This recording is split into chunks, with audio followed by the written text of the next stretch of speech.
Good morning to His Holiness Hey, and to all our audience oh, joining us today from various parts of the world. Today, amidst this pandemic, it's rather an auspicious day for me and all our audience to have with us His Holiness, the 14th Dalai Lama, the living Buddha amongst us. His Holiness is rightly regarded as the manifestation of Avalokiteshvar, the Bodhisattva of compassion and the highest spiritual leader of Tibetan Buddhism. With great honor and prestige, I would like to grace His Holiness on behalf of Texas IIT Bombay and all our audience. His Holiness, you have always considered yourself as the son of India and have worked towards revival of ancient Indian wisdom. In the context of the same, I request you to enlighten us with your views on how we can combine ancient Indian knowledge with the modern education system and how we could give education a more moral touch and make it more impactful. so firstly, namaste.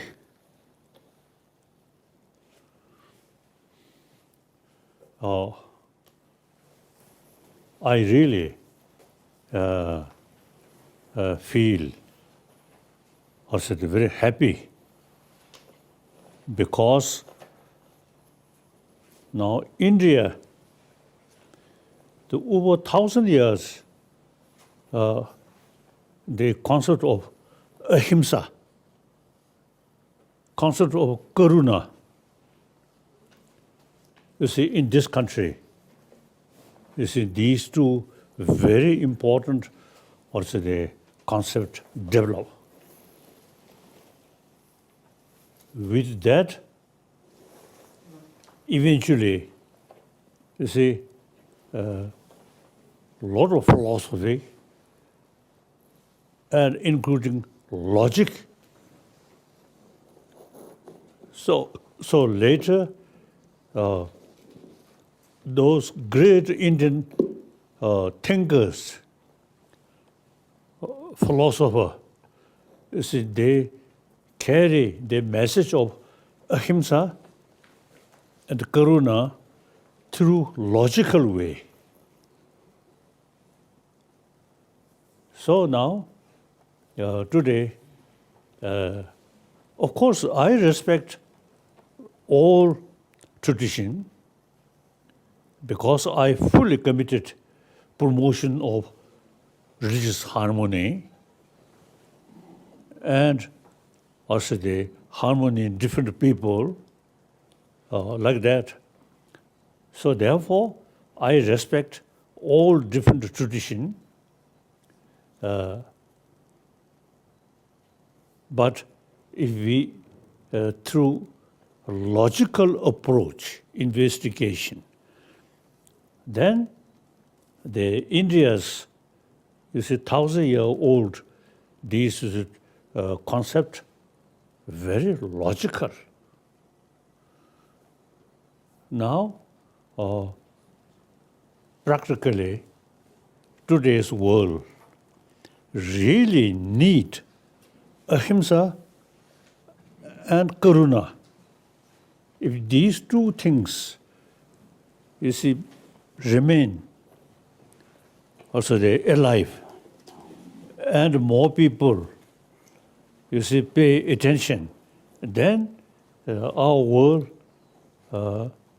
much sort of peaceful, much better. So therefore, and then India's also, you see, important thing is secular.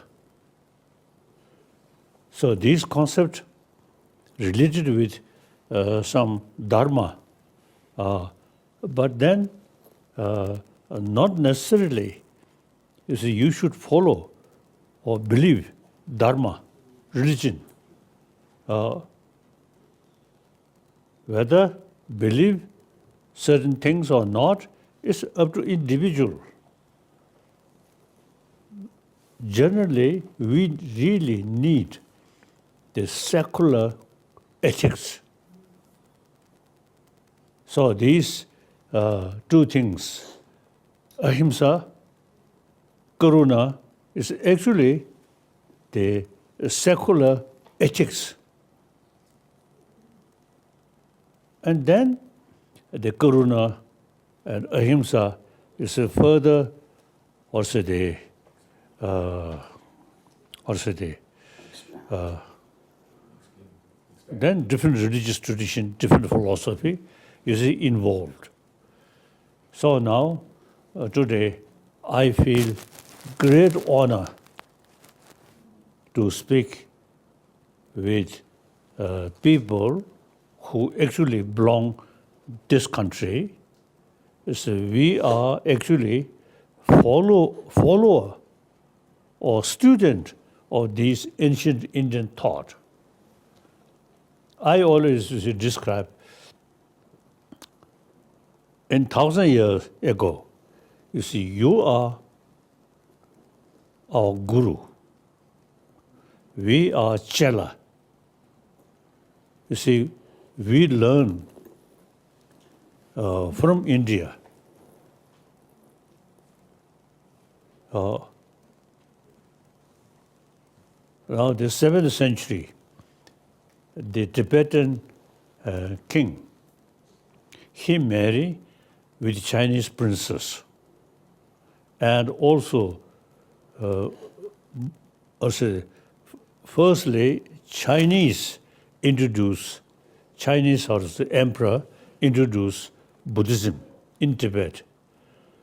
But the Tibetan king, Songtsen Gampo, he married with Chinese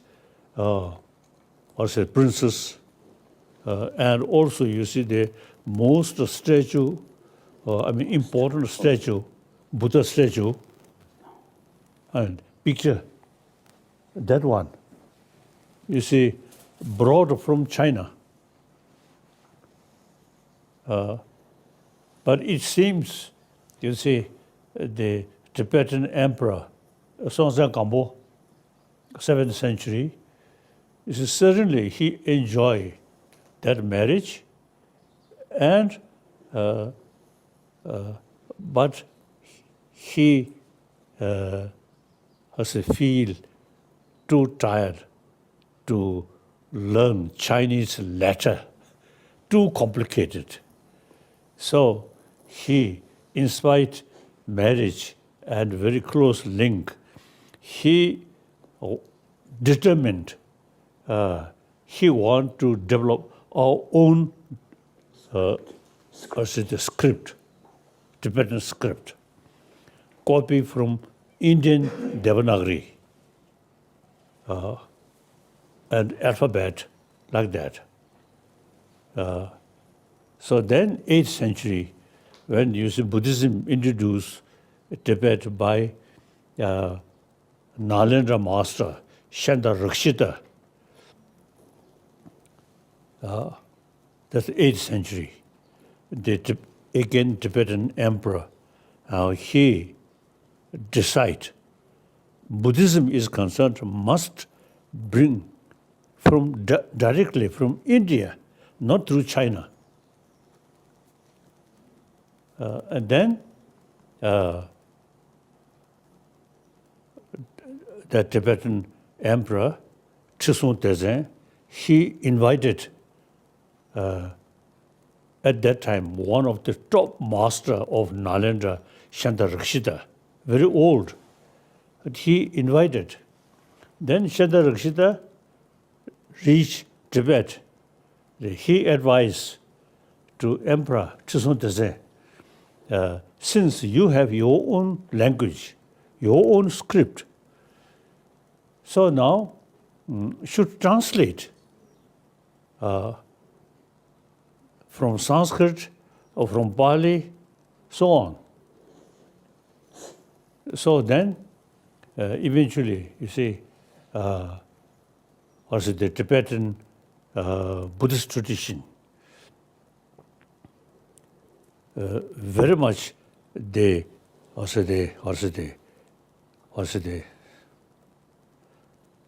our tradition, like Nalendra, we extensively use logical approach. So,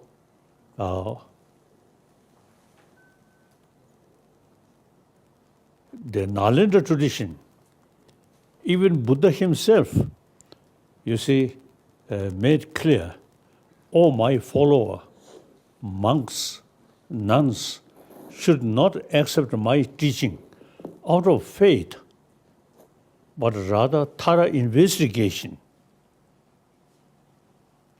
So he, you see, show us the investigation, logical approach is important. So the Nalanda master, like Nagarjuna and Arya and Digna, Dharmakirti, Chandakirti, Buddhapalita, all these Nalanda master, you see, their sort of way of thinking always investigate. Even Buddha's own word, if you find some difficult to accept because some illogical, then we have the right to reject Buddha's own word. Like Nagarjuna, reject some Buddha's own word. That's something great. So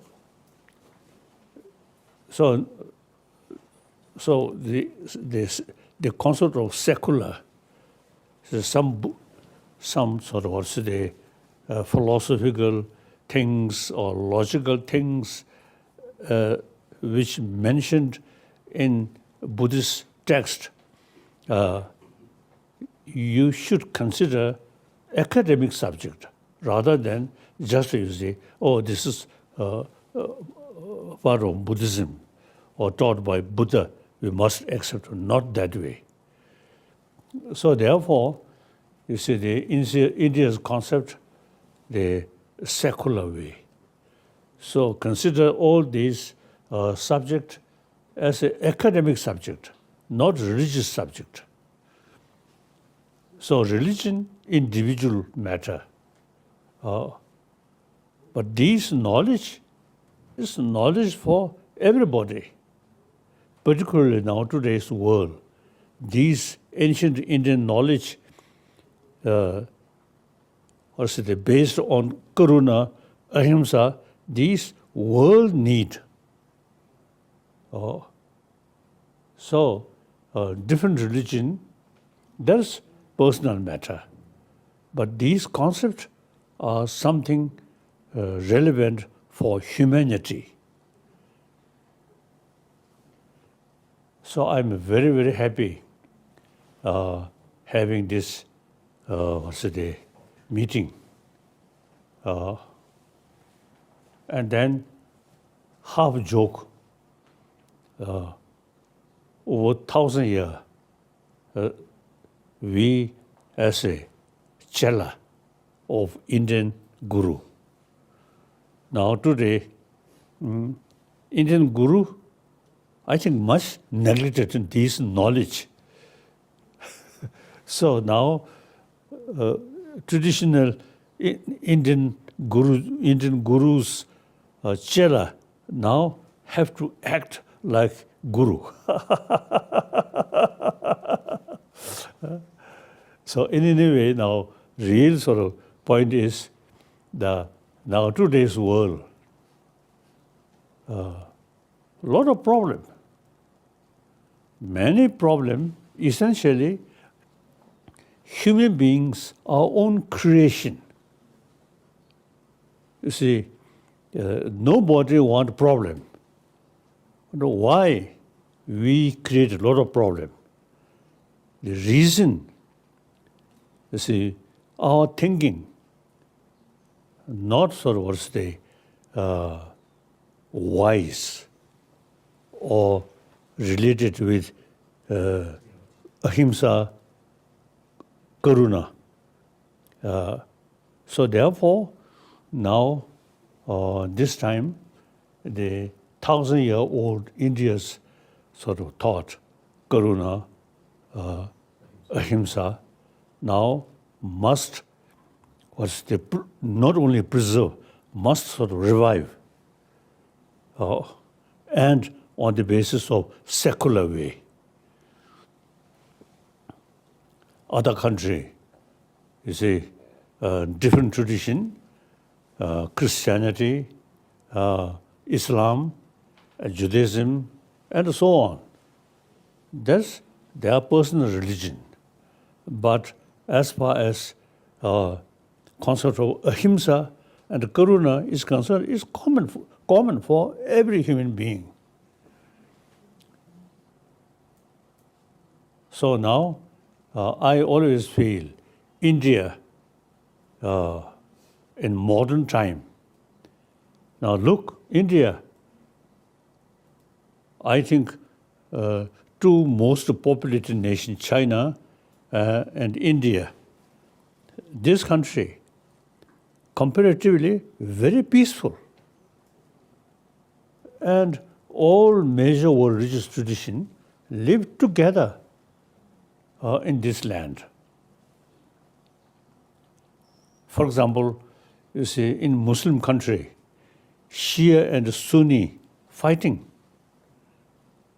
In this country, I never heard problem between Indian Shia and Sunni. Like that, I never heard. When I heard our neighboring country, some problem between Shia and Sunni, I was surprised. So therefore, the India's 1,000-year-old tradition, you see, ahimsa, karuna, is the really basis of happy society, happy country. So now, India should pay more attention and show rest of the world the religious harmony and according principle of ahimsa and karuna. So now our Indian brothers, sisters, is now in previous century, Mahatma Gandhi ji, you see, show world ahimsa. Now I think we follow that and combine with karuna. And then secular way, you see, these different philosophical sort of also the ideas. Now, India's philosophy is nothing exists objectively, independently. It is very close sort of thinking. The kasa. Quantum physics. Oh, quantum physics. You see, quantum physicists, they say nothing exists as appears, the external thing, material thing. So there is a big gap, appearance and reality. That's a quantum physicists, they say. That's very important. You see, most of the negative emotion, such as anger or jealousy, too much attachment, you see, these, you see, based on appearances. So,